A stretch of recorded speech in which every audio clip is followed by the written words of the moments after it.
കൊല്ലത്ത് air horn അടിച്ച് മരണപ്പാച്ചിൽ നടത്തിയ സ്വകാര്യ ബസിന്റെ ഫിറ്റ്നസ് റദ്ദാക്കി. മോട്ടോർ വാഹന വകുപ്പിന്റെ പരിശോധനയിൽ ബസിന്റെ സ്പീഡ് ഗവർണർ വിച്ഛേദിച്ചിരുന്നതായി കണ്ടെത്തി. മീഡിയ വൺ വാർത്തയ്ക്ക് പിന്നാലെയാണ് നടപടി.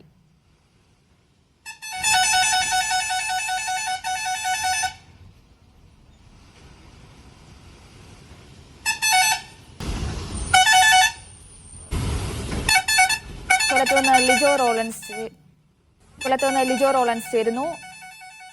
ലിജോ, എന്താണ് മോട്ടോർ വാഹന വകുപ്പ് ഇത്തരത്തിലൊരു നടപടിയെടുക്കാൻ കാരണം? എന്തൊക്കെയാണ് കൂടുതൽ വിവരങ്ങൾ? ലിഡിയ, ശനിയാഴ്ച വൈകുന്നേരത്തിലാണ് നമ്മളിപ്പോൾ ദൃശ്യങ്ങളിൽ കണ്ട ഈ സംഭവം നടന്നിരിക്കുന്നത്. അതായത് കൊല്ലം റെയിൽവേ സ്റ്റേഷനിൽ നിന്നും കൊട്ടിയം ഭാഗത്തേക്കുള്ള യാത്രയ്ക്കിടയിലായിരുന്നു ഇത്തരത്തിലൊരു സംഭവം ഉണ്ടാവുകയും യാത്രക്കാർ ഇത്തരത്തിൽ ദൃശ്യം പകർത്തുകയും ചെയ്തത്. ഇതിന് പിന്നാലെയാണ് മീഡിയ വൺ ഇത് വാർത്ത നൽകുകയും അതിനെ തുടർന്ന് മോട്ടോർ വാഹന വകുപ്പ്, കൊല്ലത്തെ മോട്ടോർ വാഹന വകുപ്പ് ഉദ്യോഗസ്ഥർ ഇതിന്റെ കുറിച്ച് മറ്റു കാര്യങ്ങൾ അന്വേഷിക്കുകയും ചെയ്തു. അതിന്റെ അടിസ്ഥാനത്തിലാണ് ഇന്നവർ പരിശോധന നടത്തിയതിനു ശേഷം നടപടി സ്വീകരിച്ചിരിക്കുന്നത്.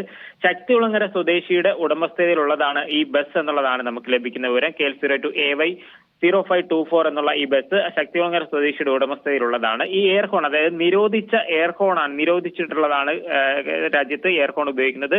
പക്ഷെ ആ എയർഹോൺ ഉപയോഗിച്ച് വാഹനം യാത്ര ചെയ്തതിന് ഫൈനാണ് ഈടാക്കിയിരിക്കുന്നത്. മാത്രമല്ല, ഈ പരിശോധന നടത്തുന്ന സമയത്ത് മോട്ടോർ വാഹന വകുപ്പ് ഉദ്യോഗസ്ഥർ മറ്റൊരു ഗുരുതരമായ പിഴവൂടെ കണ്ടെത്തിയിട്ടുണ്ട്. അതായത് ഈ വാഹനത്തിന്റെ സ്പീഡ് ഗവർണർ വിച്ഛേദിച്ചിരുന്നതായും കണ്ടെത്തി. അതായത് സ്പീഡ് നിയന്ത്രിക്കാൻ വേഗപ്പൂട്ട് അഴിച്ചു മാറ്റിയതിനു ശേഷമായിരുന്നു ഇത്തരത്തിൽ അതിവേഗത്തിൽ യാത്ര, ഇതുപോലെ എയർഹോൺ ഉപയോഗിച്ചുകൊണ്ടുള്ള ഒരു യാത്ര ചെയ്തിരുന്നത്. ഇതിന്റെയൊക്കെ അടിസ്ഥാനത്തിലാണ് ഇപ്പോൾ ബസിന്റെ ഫിറ്റ്നസ് റദ്ദാക്കിയിരിക്കുന്നത്. ഫൈനും നൽകിയിട്ടുണ്ട്, അതോടൊപ്പം തന്നെ ബസിന്റെ ഫിറ്റ്നസും റദ്ദാക്കിയിട്ടുണ്ട്.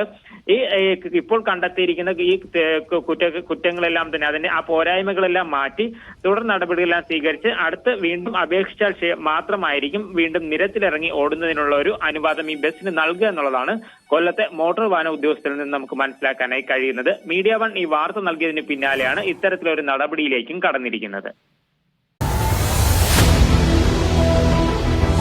എണ്ണിപ്പറയും ഓരോ വോട്ടും. June 4 media വണ്ണിനൊപ്പം.